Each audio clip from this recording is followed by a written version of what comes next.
You're listening to TIP. Hey everyone, welcome to the Investors Podcast. I'm your host, Trey Lockerbie, and I'm so excited to have Sahil Bloom with me on the show today. Sahil is a VP at a private equity firm, as well as a frequent contributor to CNBC. He also holds a degree in economics, as well as a master's in public policy, both from Stanford University.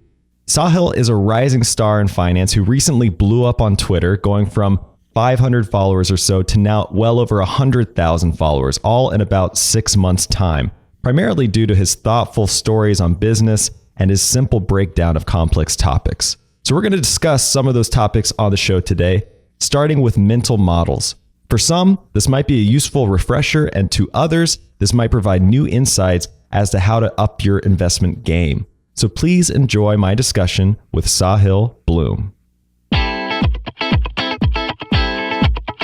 You are listening to The Investors Podcast, where we study the financial markets and read the books that influence self-made billionaires the most. We keep you informed and prepared for the unexpected.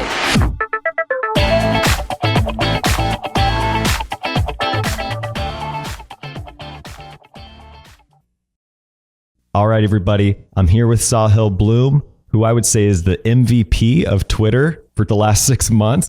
I'm really excited to have you on the show. Thanks for coming on. Yeah, it's a pleasure to be here. Thanks for having me, Trey. So Sahil, one thing I'm incredibly impressed by is your ability to distill down these really complex concepts into these really bite-sized formats, whether it's a tweet or a soundbite on CNBC. And a useful one I found recently was your thread on mental models. So I want to walk through each one by one, and I want to start with first principles.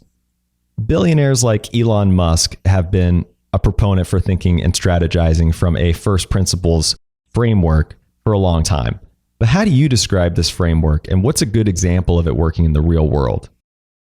Yeah, this is a really important one, Trey. I mean, this is a foundational mental model for driving nonlinear outcomes, as I think about it. When you have complex problems and you're in complex systems and situations, being able to ground yourself in fundamental truths, the first principles of something, is so important, whether you're in business, an investor, solving problems on a day-to-day basis, really in anything.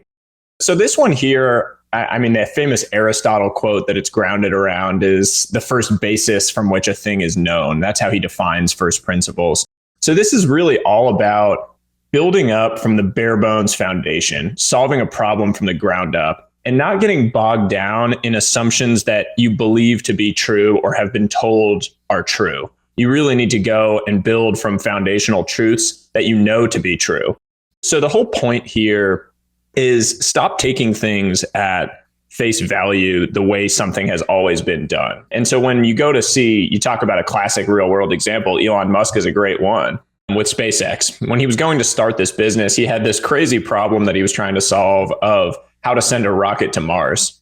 And maybe not a problem that all of us think about on a daily basis, but that was his problem that he had to address. And the fundamental issue there was that the rocket that he wanted to buy was too damn expensive.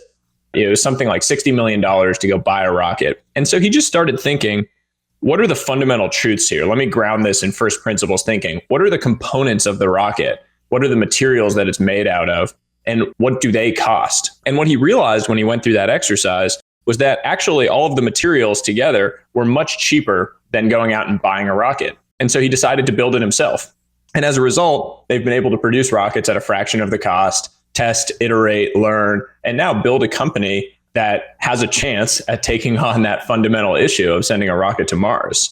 And so this is a mental model, to be clear, that is not for everyday use and every single problem you come around. It is a very time-consuming mental model because it requires you really drilling down and asking a million questions about things. I mean, to leverage this in your own life, in investments you're going to make, or in business situations, you really need to just go down a rabbit hole of questions. Why do I believe this to be true? How do I know if it's true?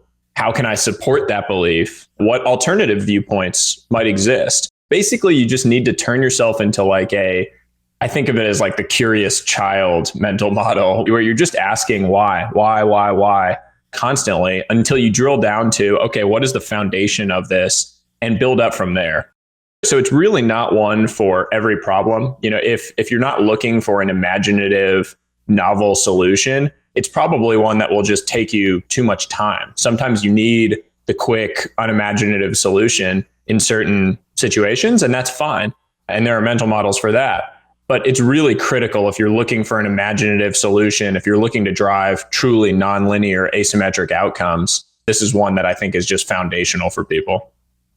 Yeah, I think it gets to this idea of being an independent thinker. And one example that comes to mind from what you just said, it's reminding me of Warren Buffett's take on gold and how he said if you were a Martian coming to Earth for the first time, seeing these people dig up this rock and then transporting it across the ocean and then burying it again deep in the ground, and all the while ascribing some value to it that's totally arbitrary, you'd just be sitting there scratching your head.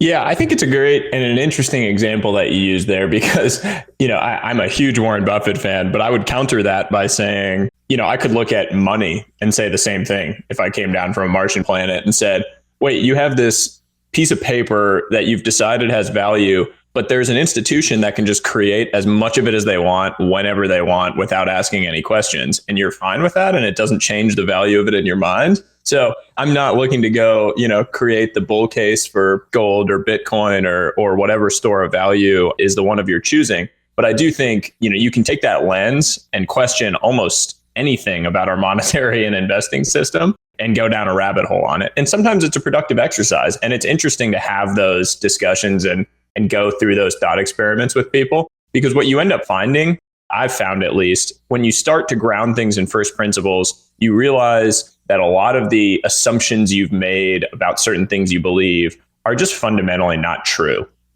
are just really not grounded in something that you've really thought about. It's grounded in, I was told by somebody at some point in my life that it's true, so I believe it's true.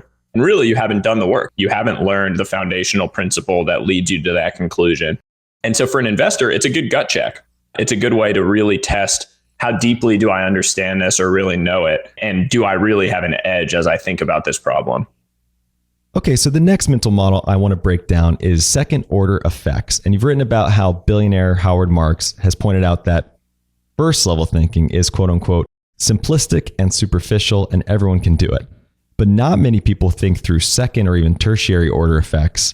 Can you walk us through an example of how to use second order thinking when it comes to investments? Yeah, and I'm a huge Howard Marks fan. I think this originally came up in a maybe 2015 memo that he wrote. And if you don't read Howard Marks' quarterly memos, you should drop everything and just go spend the entire weekend reading these things because they are just absolutely incredible. He's an unbelievable writer. So I think of second order thinking as like the and then what game. Basically, life is so complex. There are infinite variables out there. It's so easy to just look at the first order effects of any action and then just take it at face value. That is the tendency of most people. You just think action, reaction. And it's like playing chess and only thinking about what the next move your counterparty is going to make. That's a very challenging way to win at chess. As you all know, if anyone watched the Queen's Gambit this year, like the best chess players in the world are thinking 5, 10 plus moves ahead. Second order thinking requires that. You need to think on a different plane. You need to think on a higher level in order to generate truly kind of edge level insights that allow you to achieve those asymmetric outcomes that all investors are looking for. If you're looking for market level returns, which I would caveat this by saying that for most people, achieving what the market achieves should be your goal and is a great long-term outcome and a great way to compound wealth long-term. But for investors that are trying to achieve at a higher level, institutional investors whose job it is to outperform the market or benchmarks, you need to be able to think in terms of second order effects. I think a great example to talk about this is COVID and the initial outbreak of COVID in March. The seeds of it really started to come up in January. We started seeing things happening in China. Supply chains were sort of being disrupted with the closures of factories over there. It was starting to be reported on. And so if you think about this in first and second order effects and how the two different planes of thinking might have worked, first order effects, you would learn about that information that's coming in as an investor and say, This is likely to come to the US. The R naught data on the transmission of the disease looks quite bad. It seems like likely that it is going to arrive in the US and disrupt our business ecosystem. Maybe not the full lockdowns, but disrupt. And so I should sell. I should sell some of the assets I have, hedge my exposure in some way, buy puts, whatever it might be. That's kind of first order effects. And I think if you had done that, you would have avoided exposure to what was a massive downturn a month and a half later. Second order thinking takes it a step further. It says, okay, this is likely to have an outbreak in the US. What is going to come from that? What companies might actually benefit from that? Are there work from home companies? Are there home fitness companies? Are there technology companies, e-commerce sales? Are there areas of the economy that now are going to be favored because of the impact of the virus? So the virus and the impact is kind of the first order effect. But there were a whole slew of second, third, nth order effects that came after that. And it's hard, right? It's hard to do because it requires you making assumptions, trying to play out an unbelievably complex dynamic and complex world. But if you had done that, your outcomes would have been enormous. If you had been able to get out in front of some of those changes and play out in your mind a bunch of scenarios and expose yourself to those scenarios as an investor, there are massive asymmetric opportunities that existed. I mean, you look at the multiples of money that you might have been able to achieve by investing in Zoom during the downturn in March because you had gotten out in front of it, or Peloton, any of these. I'm not going to go to Tesla because I still don't understand that one. But on a lot of these, second order thinking would have really allowed you to capture some of those opportunities. So that's kind of the genesis of this one. Yeah. And another example that's kind of recent is Netflix, who just came out and said, look, we've hit scale. We're going to be producing free cash flows now, and we're going to be self-funding from here on out. And as an investor, it's interesting because we're prone to this recency bias, and we're thinking, okay, here's a company that just loses free cash flow year over year without really addressing at what point that really turns itself around.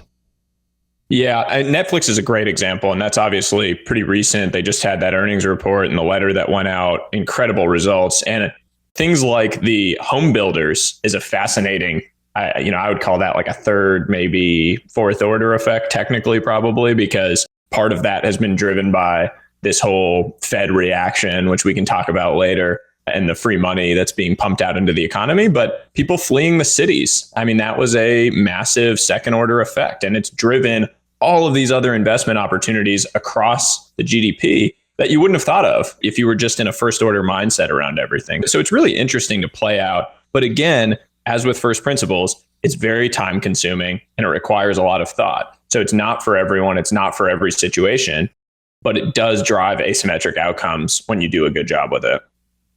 All right. A lot of our listeners are going to be familiar with this next one, which is the circle of competence. This is an idea that Warren Buffett has made famous by kind of coining the phrase. But that said, Warren's own circle of competence has been expanding now that he's invested in Apple and Amazon and even airlines in the last couple of years when he was disparaging them for decades. What exactly is the circle of competence rule, and when can it be broken? This is a great one, and it's so foundational. You mentioned the audience is likely familiar with it. It's obviously been talked about in so many of the Berkshire letters over the years. Howard Marks talks about it frequently. He's obviously a student of the Buffett value investing ecosystem. The key to me with circle of competence is that it is dynamic, not static. People think of a circle of competence and you think, okay, here's my circle and now my whole life, that's my circle. I don't think of it that way. I really would impress upon people that your circle should grow, it should shrink, it should morph into different areas as you learn and as you grow. The whole point is you need to be a continuous learner and go down the rabbit hole on things that you're excited about.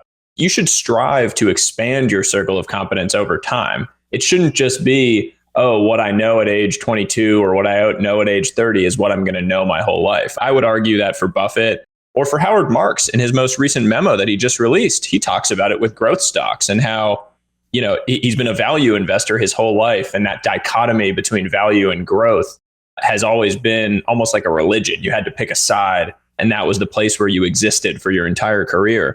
And the reality is life is dynamic. The world is dynamic. Situations change. You need to be constantly learning and trying to grow your circle of competence over time.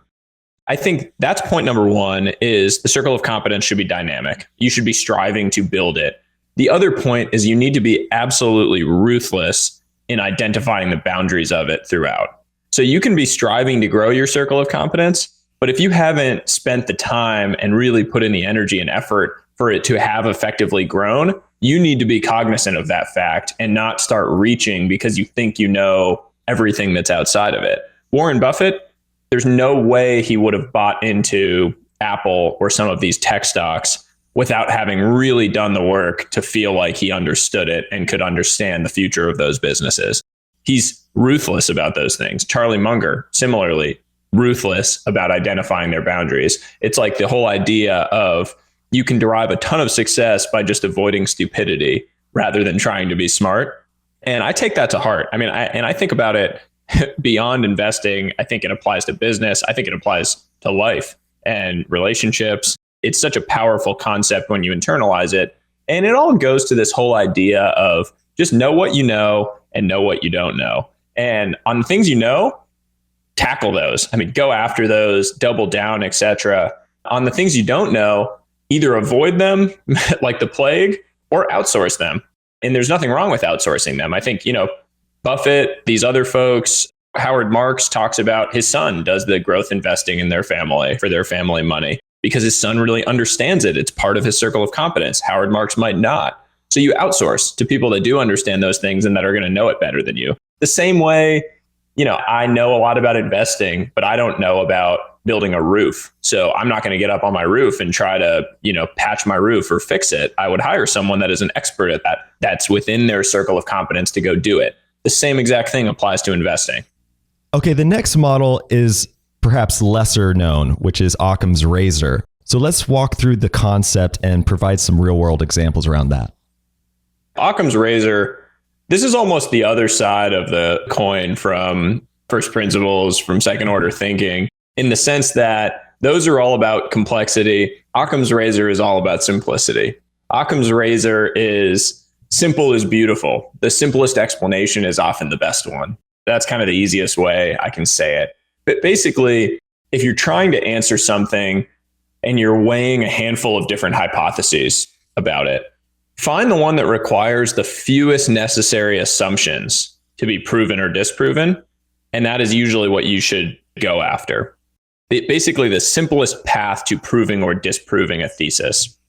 And it really just enables you to the razor cut through the noise on an issue and just boil it down to the critical path towards an outcome. The best investors are able to boil down investment decisions to the fewest possible variables. I think of famous investors, when you listen to them talk, they have this unbelievable ability to aggregate all of this information about a company and just say the one or two things that actually matter. And you sit there and it's like this unbelievably enlightening moment. This is what they're doing. They're able to boil something complicated down to the simplest possible variable for them to look at. Gavin Baker is someone I'm a huge fan of, a tradies management in Boston. And he talks about this a lot in a number of interviews that I've heard with him. He talked about it, as it related to electric vehicles, as an example. All that matters is the battery efficiency. And so you just focus on that. You don't need to get caught up in all of the other metrics because battery efficiency is what matters for driving these businesses forward and for their success as a business model. And so you focus on that. That's really what this is all about. Don't add unnecessary assumptions, variables, and noise when really only one thing matters. So identify that one thing and then ruthlessly focus on it as a means to just bring simplicity into an extremely complex world, extremely complex companies, etc. This reminds me of a quote that says, any idiot can build a bridge, but it takes an engineer to build a bridge that barely stands. And I talk about this in my own company a lot at Better Booch, where people are sometimes prone to over-engineering a problem or a solution. And sometimes the simplest answer is the best answer. Yeah, I totally agree. And I think it's a nice pairing alongside first principles and second order thinking, because it reminds you that you shouldn't overdo it with those things when unnecessary. You find that there are thinkers, investors, business people in the world that do overcomplicate things unnecessarily.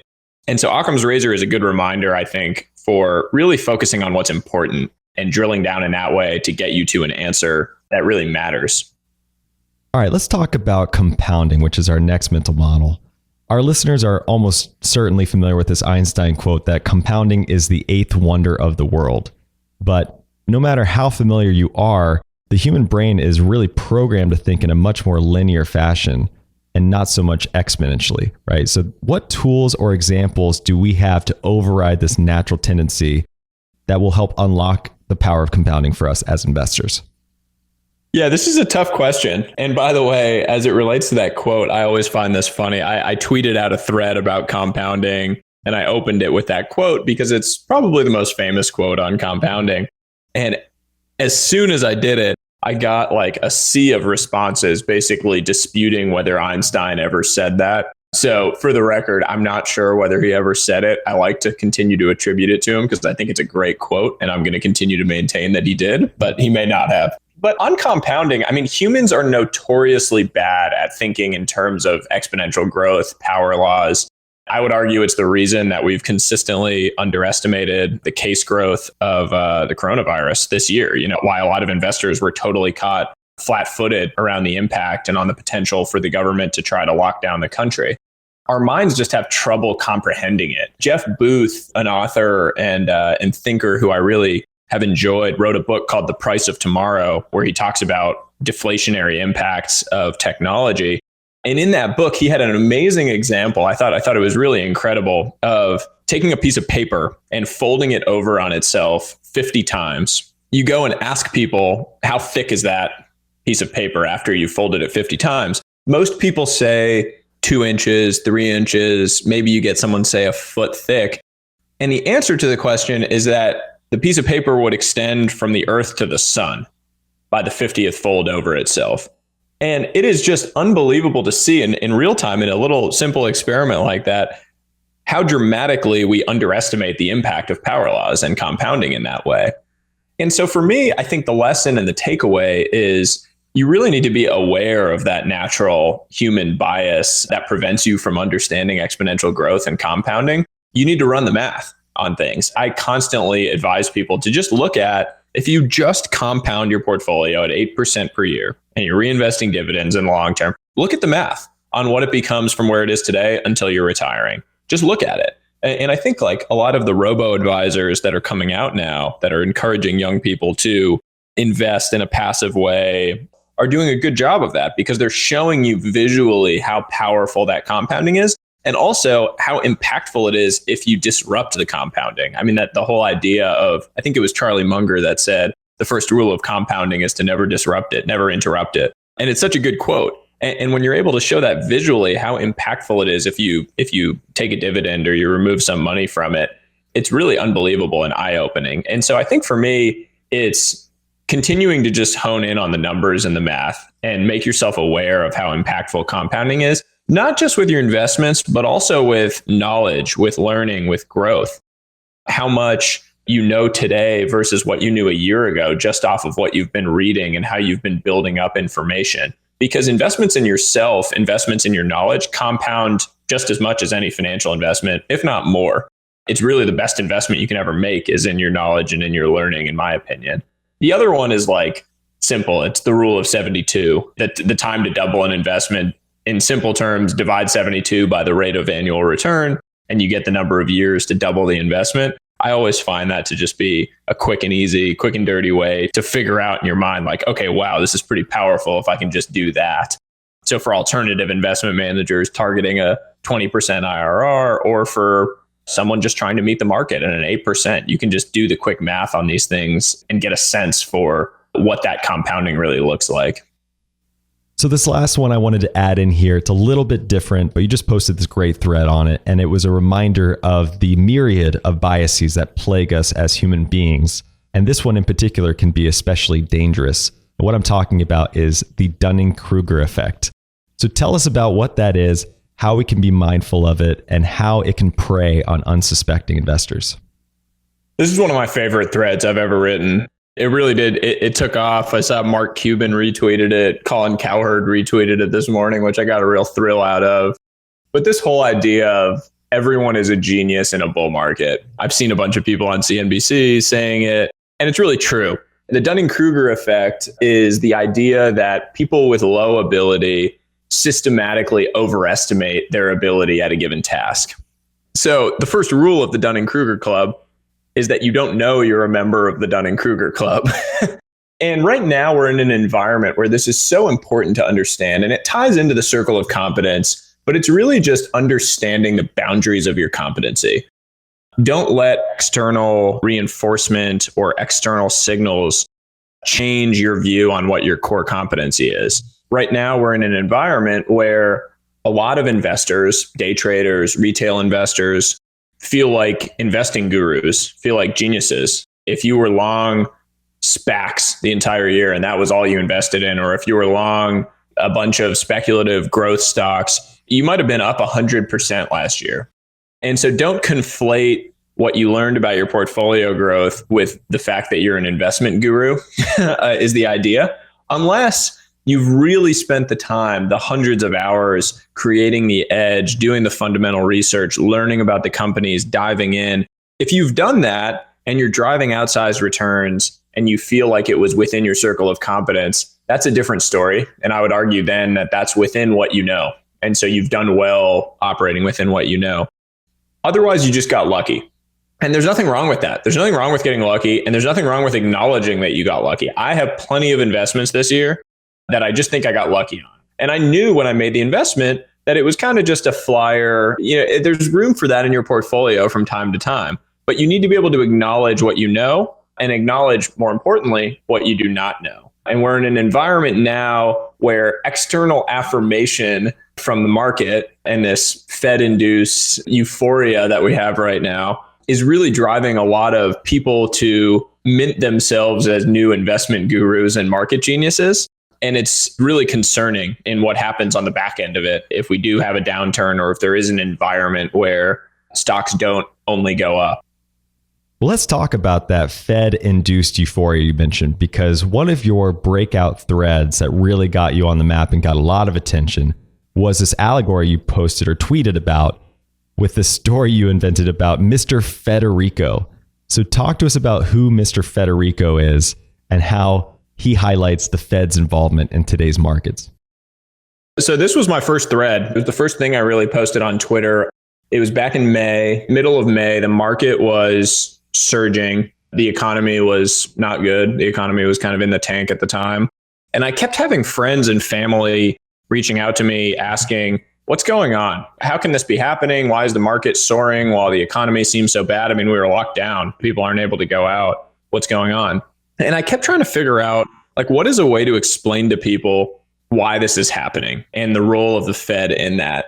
And I was out on a walk and I came back to my house and I was trying to figure it out. And I just had this idea that I became obsessed with, of an allegory, a parable, to try to explain it. And so I sat down on the floor of my garage and I wrote this story and ended up posting it for 500 followers at the time. And it got picked up by a few people and it sort of spiraled and blew up. And that kind of launched the beginning of my Twitter career, as it were.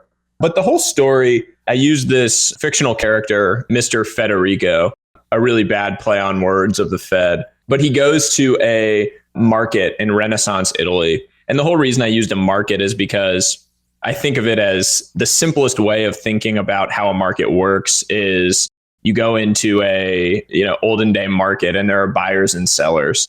And the whole price of goods is determined by the interaction between those buyers and sellers. That's how a market should work. And what I wanted to illustrate with the story is Mr. Federico, the Fed, comes into the market and basically announces that he will buy anything in the entire market at any price. And then he walks out. And what impact does that have on the buyers and sellers? And what happens is people know that there's a buyer of last resort at any price. The person has just said it. They will buy at any price. And so they start buying furiously because they know that no matter what, they have someone they can offload it to at a good price. And what happens is prices skyrocket. Effectively, there are only buyers because they know they can offload it at a good price. And that was what I was trying to illustrate, was Mr. Federico actually didn't have to buy anything. He just had to say and state the intention that he is a buyer of last resort at any price in order to create that impact.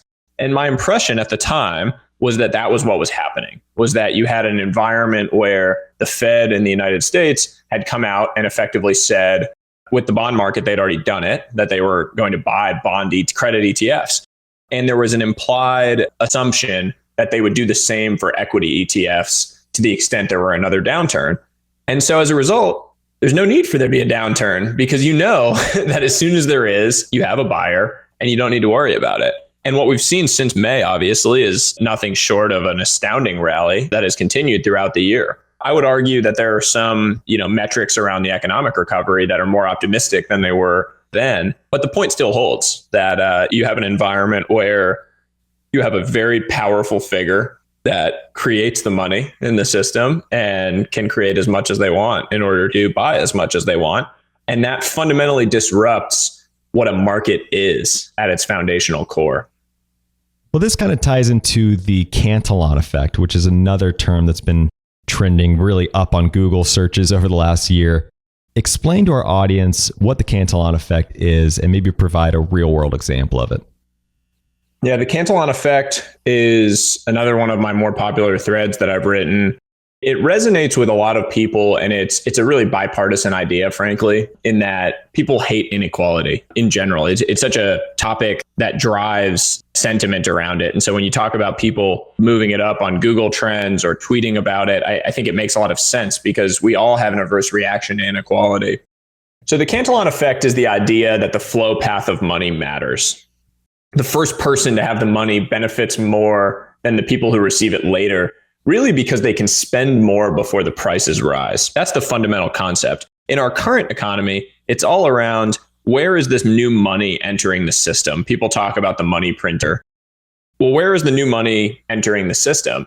It's through quantitative easing. It's through the actions in the market, the actions stabilizing the markets.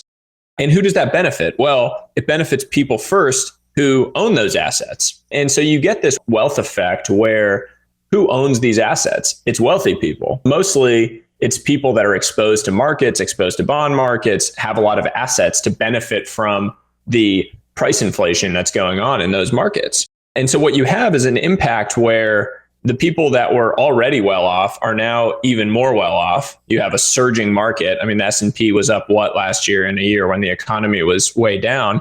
But the people who weren't exposed to the markets, who were already on the lower rungs of society, are stuck there. And so the whole idea and why it's resonated with people so much is I think it's provided fodder for the argument around more stimulus to the people, less stimulus to the markets. That's been like a common refrain that you've heard. We need more direct checks to people to support the families, the small business owners, the people who are really struggling, and less pumping up the markets so that millionaires, billionaires have their wealth expanding by such dramatic levels. There were all these stats around billionaire wealth and how much it grew last year, while millions and millions of people are unemployed and suffering, not just in the US, but around the world. And that concept just creates an acid-like reaction for most people, me included. It's just a crazy, crazy thing. And it all comes back to this idea of the Cantillon effect, the idea that the Fed, whether you think it's accidental or intentional, does propagate inequality with some of these actions. They constantly have been out there talking about in the early days of the recovery how their actions were not creating inequality. And I would just say that it's simply untrue. I don't think that it was nefarious. I don't think that they are going out trying to create inequality, but the simple mechanics of how it works are very logical. When you're putting money into the markets and it's driving up the price of assets, who owns those assets? Rich people. And so rich people are benefiting while people that were not as well off are not getting that same benefit. And so you have a sharpening of the divide, of the gap. And it leads to, and historically has led to, if you go back and trace through history, a very common cycle of populist rise, of nationalism, of different anti-establishment sentiment. And so it's really scary to just think and play out in your head the impacts that all of these things have outside of the economic sphere. It has socio-political impacts that are very real and that we really need to be cognizant of as we look forward to the next 10 years in America and in the world. So a hot topic as of late is whether or not all of this stimulus will eventually lead to inflation or even deflation or maybe even stagflation. So maybe highlight each one of those for our audience and which one you think is most likely? Yeah, I think it's a really interesting question. And I've somewhat changed tune on it over time. I mean, my initial reaction, again, this is like a first order effects, second order effects thing. My initial reaction was in the early part of the crisis, oh my God, there's all this money entering the system, money printing. Inflation is going to be rampant. It's going to go nuts. And when you think about it a few levels deeper, and I've talked to really smart folks like Brent Johnson or Luke Groman or Lynn Alden, and you listen to these things they're talking about, there's a lot of layers to it. And so I've kind of changed tune on it in the sense that I think our present dynamic remains deflationary, where the Fed is really trying to plug a hole in the ship. I mean, you have this shock to the economy, and they're putting money out there to try to keep the ship afloat. The risk, and what I think the future holds, is an environment of inflation or stagflation, where they don't know when to turn off the faucet. And especially now that we have, an all blue environment from a political standpoint, and there's going to be a ton of bias towards deficit spending in the future, I think that creates an environment where your bigger concern is going to be inflation and, even worse, stagflation, particularly when you have the Fed coming out and saying that they're going to allow inflation to, quote unquote, run hot for a period of time before they take action. That was a dramatic policy step for them that really cannot be overstated, that really sets the tone for the next 5-10 years. They've already said they have no prospects of raising rates. So we're in an environment of effectively zero interest rates for the foreseeable future. And they're willing to let inflation tick up before they actually take actions. And so what I would be most concerned about, and what I'm looking at potentially happening, is that environment of inflation or stagflation in the next few years. And you hope it's not, a 1970s situation where it becomes that bad. But that is, I think, the bigger concern now as we look out into the future. It is. And it's curious when you see the M1 and M2 charts going parabolic with the money supply and the velocity chart going, completely inverted further and further down. And that's basically the money that's exchanging hands for goods and services, which would ultimately drive inflation. And we just haven't seen that turn around yet. But, it's interesting that I saw some data that shows that a lot of consumers have more money than ever, either stockpiled away through the stimulus and COVID. They're just not out there spending money because there's really nothing to do. So when the floodgates open back up and people are back out in the world putting their money to work again, will that ultimately drive inflation? Yeah, I think that's possible. I mean, we might have a real roaring 20s dynamic on the back end of this. I mean, I know personally, I am so ready to go out and travel and eat at restaurants and go to the movies. I mean, once the vaccine is out there, I am inclined to agree with my friend Gavin Baker on this, that we are at the start of a roaring 20s period as it relates to some of these categories and spending. And I think omni-channel retail is a really interesting place to look and play. I think the hospitality sector, which has been totally beaten down, is an interesting potential angle as well. But I would also hope that, the people that were in these services jobs that have gotten hammered this year and who are in need a ton of support are able to go back to those jobs on the back end of this. It's one of the things that I constantly think about, that I remain really concerned about, is just that you have this residual level of unemployment after all of this that will be hard to fight and hard to support that group of people that have been so heavily impacted here. So shifting gears a little bit, I want to talk about education, because I know you and I share this passion for distilling down finance for people who aren't in the industry. But I think we both agree that financial literacy in general is really not where it needs to be, especially in the US. So talk to us a little bit about what our government needs to do to create a better future for financial literacy. We need a national financial literacy mandate in schools, full stop. I don't think there's any way around it. I'm baffled that it still doesn't exist. Every single student coming out of high school should have a basic level of financial literacy. I didn't get it. I learned about isosceles triangles. I learned about the Ming Dynasty. I learned about mitochondria, but I didn't learn about budgeting. I didn't learn about taxes. I didn't learn about ETFs. I didn't learn about compounding and wealth creation. And those things are so foundational to your ability to take care of your family and friends, to create a life that you want, and to live in the way that you want. And so it baffles me that we do not have a basic level of financial literacy taught in schools today. And I think that is the number one priority. It's something that I'm working on with a few organizations now. And hopefully there's going to be change around that because it's so impactful. And again, to the inequality point, it's extremely impactful for minorities, for less fortunate populations, because it impacts your whole life. Again, to the point on compounding, if you don't learn these things early, if you're not investing early, if you're not building wealth, saving properly, staying out of debt, it leads to a compounding impact to the negative over the course of your life. And you really need to get out in front of that. So I think it's so important that we just teach kids at a young age and provide some funding to schools around it. We need to provide information, and it's what I try to do, provide it in a way that is interesting and engaging for young people. You can't provide the same textbook-driven solutions around finance because it's boring and kids don't want to learn that way. And that's not how the information will stick with them. You need to make it sticky, get it to them in a way that is engaging. Maybe it's in the context of figure out what's a business that you're interested in. I don't know. A kid might say, I don't know. Well, what do you like doing? I like playing video games. Okay, let's talk about Epic Games. Epic Games is an unbelievably cool business that you can learn about. You can learn about the different investors that have invested in that business. You can learn about and read about Tim Sweeney, the CEO, and his ideas for the future of that business. So you can take things that kids are interested in and then couch it into an educational topic and really drive education and learning in an engaging way for kids. That creates business knowledge, it creates investing knowledge, it creates wealth creation knowledge, and really stokes it around a passion of theirs, which I just find to be the best way to get anything across. You need to learn in the context of something you are interested in and passionate about. It is so hard. And I'm not that old. I remember this from when I was a kid. It's so hard to force yourself to read something that you don't like. There are all these classic books that you're forced to read in school. And if you don't enjoy it, it's really hard to absorb it and get interested in it. And we're creating this cookie cutter student in schools. And we really just need to disrupt the entire model and start providing education in a way that works for all kids.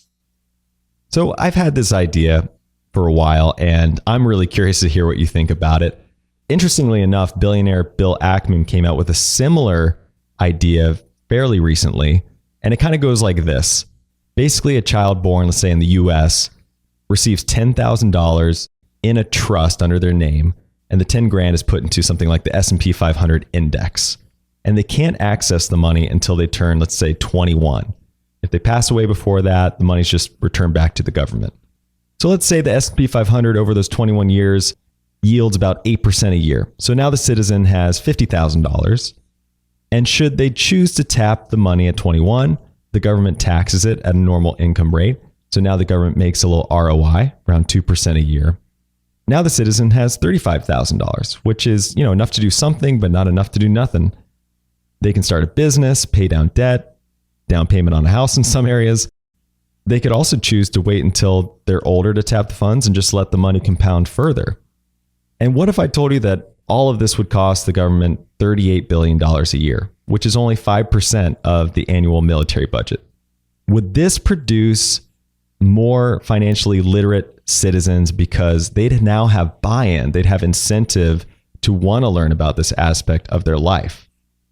It's interesting. I mean, it definitely sounds like an MMT-like idea. So I would need to think about it more. I always loved the idea of promoting entrepreneurship and promoting economic growth through means like this. Like deregulating entrepreneurship, I think, is a fascinating way to drive ROI for governments. When you create an environment where it's easier to start businesses, people have the funding to get something started and get something off the ground.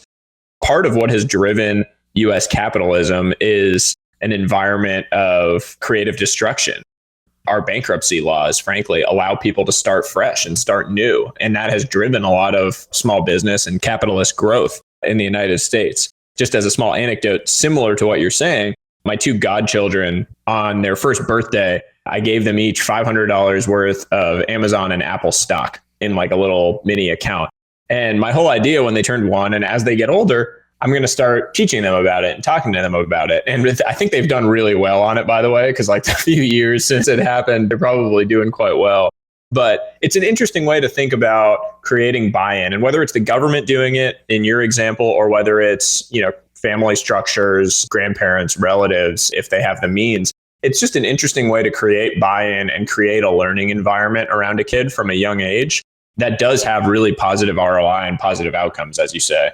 I'm generally in favor of the government not intervening in things as much. And so your idea maybe strikes me and my biases in one way, but I'm sure there are a lot of people who would be supportive. So Sahil, what resource has provided the most impact for you? Where would you steer people if they're just getting started in investing for themselves and looking into increase their financial literacy? It's a great question. For me, it's really two things. One, people, and two, books, essays, reading. I think on the first one, people are so important to your growth. Exposing yourself to incredible, smart, interesting people is the number one way, in my opinion, to really grow and learn. Stand on the shoulders of giants and you can see much further. I have constantly in my life tried to seek out mentors, peers, advisors that I think are way smarter than me and know much more than me. And I've been blown away by people's willingness to champion my cause, to support me, to help me learn and grow. Twitter has been an incredible resource for that in terms of accessing smart people who are willing to answer your questions, who are willing to talk to you about things. I mean, Gavin Baker, Brent Johnson, Jeff Booth, Luke Groman, these people that I just mentioned, Raoul Paul, all of these people I didn't know before March or April of this year. They've become friends and people that I look to for advice, people that I look to for knowledge on financial topics. And by the way, they don't all agree on these things. And so it's fascinating because you're getting different perspectives and you're able to piece it together in your own mind and figure out your own information. But we have this incredible access to people now via social networks, via the internet that never existed in history. And so you have to take advantage. I mean, it almost feels wrong not to take advantage of that incredible access to people. I mean, I try to reply to every DM I get. As long as they're not mean and trolling me, I try to reply to everything. And it's a powerful resource and people pay it forward. We all know we didn't get here on our own, wherever here is. And so you try to pay it forward to people who are genuine and trying to make their own way. So that's number one, people. Number two is just become a continuous learner. I mentioned books, essays, articles, Substacks, whatever it might be. Just go down rabbit holes on things that you get excited about. I didn't know anything about the video game industry or about the streaming economy. And then I discovered Matthew Ball and I found this unbelievable level of expertise and these essays that are just incredibly long, detailed, brilliant. And now I feel like I know probably, 0.1% of what he knows, but I feel this incredible joy in learning around this information. And so much smarter about an industry that I think is going to be a huge part of our future. I feel the same way about semiconductors now, diving down that rabbit hole, which I was encouraged to do by Gavin Baker, who I've mentioned a few times. A fascinating industry that is a massive part of our future. So I would just encourage people to read. Just read prolifically. And if you don't love reading yet, find a way to love it. Find things that you really do enjoy reading about. I mean, if you told me to go read Pride and Prejudice, like a book that I was probably forced to read as a sophomore in high school, I don't think you could pay me $1 million to go read that book again. No knock on it. I'm sure it's a classic. But tell me to go read Dune, like an interesting sci-fi book about the future and future worlds, or tell me to go read Psychology of Money by Morgan Housel. It was incredible. He's an incredible writer. Or Howard Marks' Memos. I would spend an entire weekend sitting around reading and have a coffee and sit down and just enjoy that. And so to me, it's all about just having and fostering this environment of continuous learning. We connected on it with the circle of competence and trying to grow your circle of competence. Learn with no immediate goal in mind. Learn as its own goal, just because it feels good to know new things. And then talk about it. Cement that knowledge as you talk to people and the people around you and share that knowledge with others. Well, you mentioned having this incredible access. And that's really the epiphany that I had about 10 years ago when I was, a touring musician, traveling on a tour bus with a lot of downtime, thinking to myself, how can I make some extra money while I'm sitting here? And it occurred to me that these markets are available to us with these wonderful companies, and we can actually own a piece of them. And it's just an opportunity that I don't think enough people are taking advantage of. So I really commend you with your educational efforts here. And I want to give you the opportunity to hand off to our audience where they can learn more about you, and follow along with what you're doing. Thank you. I appreciate that. I can be found at Sahil Bloom on Twitter. I also have a newsletter where currently I just send out my threads for people that are not Twitter inclined, but eventually I will expand into different original content there as well. That can be found on Substack, Sahil Bloom on Substack. So Sahil, thank you so much for coming on the show. I really enjoyed our conversation. I learned a lot. I think our audience will as well. And I hope we get to do this again soon. Yeah, it was great chatting with you, Trey. I really appreciate you having me on. I've been a listener for a long time, so this was really a thrill. All right, so for the next part of our show, we're going to be taking a question from the audience. And this question comes from 16-year-old Carson Benvenuto. I've been watching the show for a while, and I'm like a 16-year-old investor. I've probably been in the stock market for almost a year now.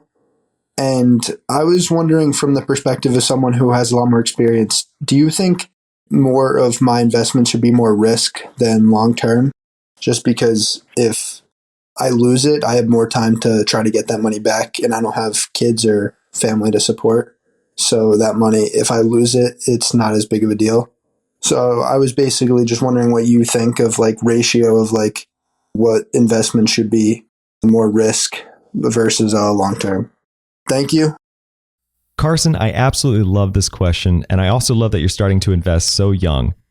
So generally speaking, I would say that yes, you can likely afford to be a bit more aggressive with your investment approach this young, because you're right, you do have a lot of time to make up for those losses.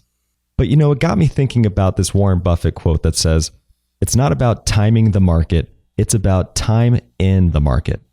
And to explore this concept a little bit further, I wanted to highlight an example from Joel Greenblatt's latest book, Common Sense. So here it goes. Let's say we have investor A who contributes $2,000 to their retirement account starting at age 26. She then continues to make $2,000 contributions every single year until she's 65 years old. So that's 40 annual contributions of $2,000. And then we have investor B, who starts contributing $2,000 each year at age 19, but then stops contributing at age 26, just when the other investor is getting started. So that's only 7 annual contributions of $2,000. And let's say both accounts get a 10% annual return. At age 65, who ends up with more money, investor A or investor B? The surprise is that it's investor B, who ultimately ends up with $930,641 compared to investor A's $893,704,000. So that's nearly a $37,000 difference.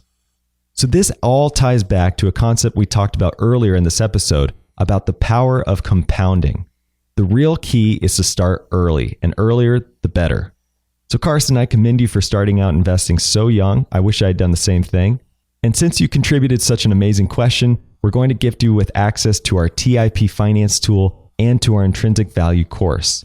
And if you're listening along, you also want to contribute a question, just go to asktheinvestors.com. To find our intrinsic value course, you can go to tipintrinsicvalue.com. And an easy way to find the finance tool is just to Google TIP Finance. So that's all we had for you this week. If you're loving the show or you want to just stay up to date with the best investing insights every week, go ahead and subscribe to the feed so that these episodes populate in your app without you having to think about it, either on Sunday with the We Study Billionaires show or on Wednesdays with our new Bitcoin show. And feel free to find me on Twitter at Trey, Trey, Lockerbie, Lockerbie, or email me at trey@theinvestorspodcast.com to get in touch and to hear your feedback. Until then, we'll see you again next week. Thank you for listening to TIP. Make sure to subscribe to Millennial Investing by the Investors Podcast Network and learn how to achieve financial independence. To access our show notes, transcripts, or courses, go to theinvestorspodcast.com. This show is for entertainment purposes only. Before making any decision, consult a professional. This show is copyrighted by the Investors Podcast Network. Written permission must be granted before syndication or rebroadcasting. Thanks for watching. Make sure to subscribe and hit that notification bell so you don't miss out on the next podcast episode and new investing resources. What are your takeaways and thoughts on this discussion? Let us know in the comments section below.